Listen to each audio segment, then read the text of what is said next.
memberikan, kita bukan yang mengangkat secara massal, tapi kita memberikan kesempatan paling adil, keadilan sosial bagi seluruh bangsa Indonesia. Jadi ini sangat Pancasila, semuanya dapat kesempatan dan semuanya dapat beberapa kali kesempatan untuk mencapai mendapatkan status P3K.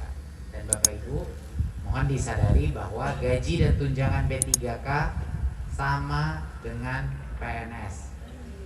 Ya, ini yang juga selalu ada mispersepsi dari sisi gaji. Jadi uang diterima tiap bulan itu akan sama, golongan disamakan dengan PNS. Ya, bedanya cuma adalah statusnya, status kontrak, statusnya adalah pegawai pemerintah.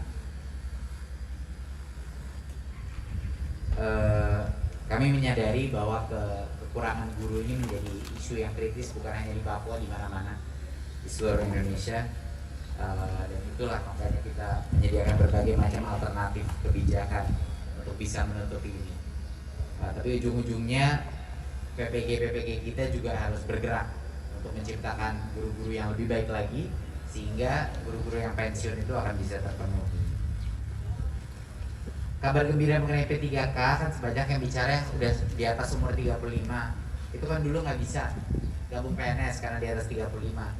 Sekarang karena P3K pengangkatan tahun ini, itu mereka juga bisa ikut tes. Jadi semua di atas 35 itu punya kesempatan yang sama gitu. Jadi saya suka selalu diminta, Mas Menteri, tolong dong diduluin yang di atas 35 sekarang.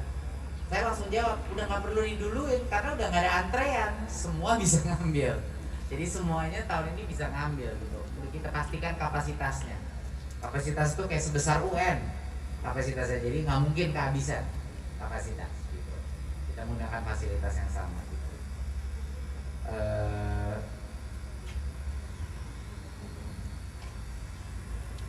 Sekali lagi saya mau bilang seperti yang Mas Iwan, saya senang banget bahwa ada kemauan untuk belajar, karena satu-satunya saya bisa mengetahui tanpa menginterview guru kalau dia guru yang baik apa tidak adalah guru yang selalu lapang, dia selalu haus dengan belajar yang baru. Itu udah saya tahu itu guru yang baik. Saya nggak harus ngetes macam-macam. Kalau guru itu secara mandiri mencari ilmu dari guru-guru lain, dari online dan lain-lain, itu biasanya udah mayoritas guru yang hebat. Mengenai yang semua kebutuhan Bu Kepsek, kebutuhan mengenai ruangan-ruangan di sini, nanti coba saya akan ajukan kepada Pak Dasmen ya. Kita bisa bantu apa dari sisi itu, dari sisi sarana prasarana seperti perpustakaan dan lain-lain. Akan kami usahakan, Bu. Ini dua hal yang cukup sedikit mencemaskan buat saya. Jadi ya, mungkin nggak usah dibahas sekarang, tapi harus ada resolusinya. Yang pertama adalah murid-murid nggak bisa dapat PIP. Ini saya kurang tahu nih gimana jawaban untuk yang SD. Iya, karena nggak ada verifikasi. Iya, jadi mungkin mohon dari pihak provinsi melakukan verifikasi kalau bisa ya, kita bisa kolaborasi untuk menemukan solusinya, karena bahwa mereka tidak punya akses sama sekali ke PIP itu sangat mencemaskan. Untuk SD dan SMA itu segera kita tangani. Itu masalah administratif kan, Bu? Oke, itu harusnya tidak terjadi dan sebaiknya kita selesaikan. Kalau tadi yang saran yang sangat besar mengenai SLB di merger, itu adalah isu yang lumayan rumit dan kompleks, tapi akan menjadi salah satu masukan kita. Maksudnya SLB itu jangan dipisah-pisah, SD, SMA, SMK, tapi itu jadi masukan lah buat kita. Tapi itu suatu isu yang sangat rumit, sangat kompleks, karena ada dua tingkat ya, ada dua tingkat administrasi yang berbeda di situ, tapi akan menjadi masukan bagi kami gitu. Kedepannya mungkin itu yang dari jawaban dari saya. Apakah mau ditambahkan mungkin dari dinas ataupun dari tim saya? Ada yang mau ditambahkan poin-poin sebelum saya bicara dulu?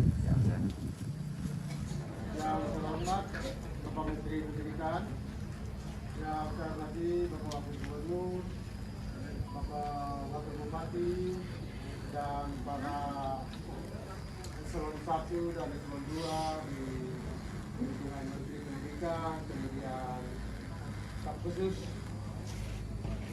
kemudian Bapak dan Ibu sekalian, Kepala LPMP, Bapak Ibu Kepala Sekolah, SMP yang sangat luar biasa.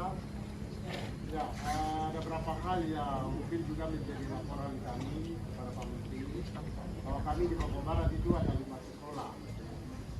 Ada satu yang tidak bisa dibuka, gedungnya sudah siap oleh kabupaten waktu itu, tapi karena faktor guru tidak ada, yaitu ada di Jakarta. Gedungnya sudah ada, tapi karena faktor gurunya tidak ada, akhirnya kita tidak bisa lanjut.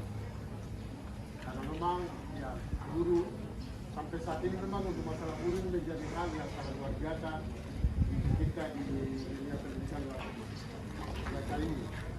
Kemudian kami juga menyampaikan bahwa jumlah PNS juga, PNS kita yang ada di Papua Barat ini dari 5 sekolah tadi itu kurang lebih ada 11. Sementara sisanya itu adalah honor semua. Honor semua. Jadi seperti apa yang tadi teman-teman sudah sampaikan. Kemudian juga masalah yang kami hadapi juga ada, mohon maaf ini Pak Menteri, kami juga harus menyampaikan sesuatu hal yang kami mengikuti, kadang peraturan ini berubah-berubah, itu yang kita di daerah agak susah untuk mengikuti. Saya mohon maaf Pak Menteri, saya hampir sudah 20 tahun ada di dunia pendidikan.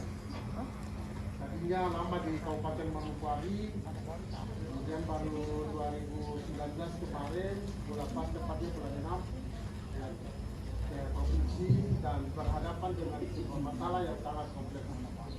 Jadi, berhadapan dengan masalah yang sangat kompleks, di mana ada kebijakan-kebijakan yang berubah, sementara kita di daerah ini belum melaksanakan sampai tuntas, sudah ada yang baru lagi. Akhirnya kita di daerah juga, mohon maaf, mungkin saya boleh berbicara ketika lain menteri, lain kebijakan. Ini yang kami di daerah merasakan betul. Kami di daerah merasakan betul bagaimana kami harus mengejar ketertinggalan kami dengan sisi yang demikian. Kemudian kami juga menjawab tadi Ibu sampaikan masalah SK.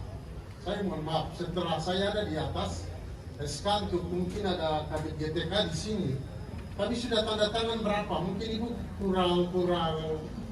kurang komunikasi sehingga Ibu tidak tahu. Jadi untuk mengurus PTK teman-teman LPMP ada. Selama saya tidak terlalu mempersulit karena itu memang haknya guru. Jadi GTK sudah mengeluarkan beberapa SK kolektif yang ada di SMA dan SMK dan saya sudah tanda tangan. Mungkin Ibu kurang memahami di situ. Terus tadi Pak Menteri juga menyampaikan untuk menggabungkan sebuah lembaga itu memang perlu aturan yang sangat panjang, tidak mudah untuk kita secepat yang kita bayangkan. Jadi itu.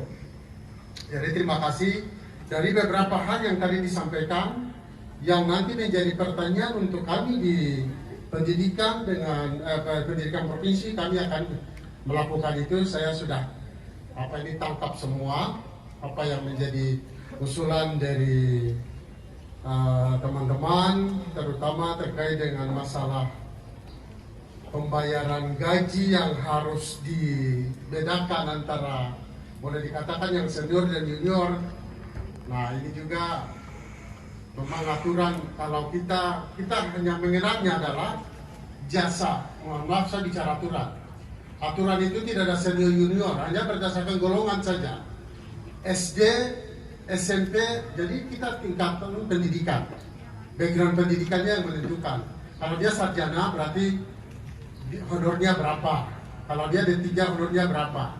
D2 berapa, SMA, SD itu beda-beda. Jadi itu aturan. Kita tidak bisa bergeser dari aturan. Jadi seperti itu. Jadi saya sudah catat semua.